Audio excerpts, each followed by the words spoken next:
ମାନେ ଆପଣଙ୍କ ପ୍ରିୟ ଧାରାବାହିକ ରାଜା ମୋ ରାନୀ ଆପଣ ମାନେ ଦେଖିବାକୁ ପାଇବେ ଏକ ଜବରଦସ୍ତ।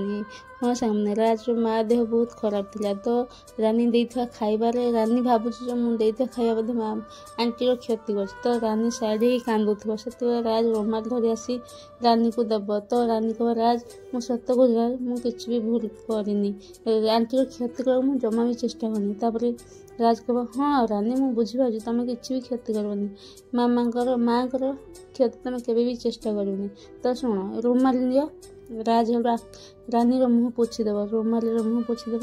ତାପରେ କହିବ ଦେଖ ଏ ରୁମାଲକୁ ସାଇତି ରଖିଥିବ, ଆଉ ନିଅ ସଫା କରିକି ଭଲସେ ଆଇରନ୍ କରି ମୋତେ ଦେବ।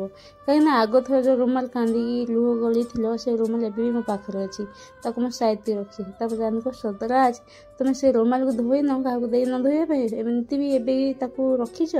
ତାପରେ ରାଜକୁ ଆକ୍ଚୁଆଲି ରାନୀ କହିବି ଏମିତି ମୋର ସବୁ ସ୍ମୃତି ମୁଁ ତମର ସାଇତି ରଖିଛି, ଯାହାକି ଯୋଉଟାକି କହିହେବନି ମୁଁ ଏମିତି ସାଇତି ରଖିଛି। ତାପରେ ରାନୀ ଏମିତି କଥା ହେଉଥିବେ। ତାପରେ ମଲ୍ଲିକା ଆସିବ ରାନୀ ରାନୀ ରାନୀ ରାନୀକୁ କ'ଣ କଲେ ରାଜ ପାଖରୁ ସେ ଦୂରେଇ ରହିବ କେଜାଣି, ବହୁତ ଚେଷ୍ଟା କରୁଛି ଏମିତି ତାକୁ ଦୂରେଇବି ରାଜଙ୍କ ପାଖରୁ, ସେ କେବେ ବି ଆଶା କରିବନି ଯେ ରାଜ ପାଖରେ ରହିବା ପାଇଁ। ତାପରେ ରାନୀ ଆଉ ରାଜ ଦୁହେଁ ଦୁହିଁଙ୍କୁ ଚାହୁଁଥିଲେ। ରାଜ ପାଖରେ ରାନୀକୁ ଦେଖି ମଲ୍ଲିକା ଏତେ ଜୋରସେ ଜଳୁଥିଲା ଯେ ଏ ରାନୀ ଯେତେ ଯାହା କରିବେ ରାଜ ପାଖରୁ କେତେ ବି ଦୂରେଇବନି। ହଁ ସାଙ୍ଗମାନେ ଆପଣଙ୍କୁ କ'ଣ ଲାଗୁଛି ମଲ୍ଲିକା କ'ଣ ଖାଇବାରେ ଦେଇକି ରାନୀକୁ ଧରା ପକାଇବ କି? ଆପଣଙ୍କୁ କ'ଣ ଲାଗୁଛି କମେଣ୍ଟ ବକ୍ସରେ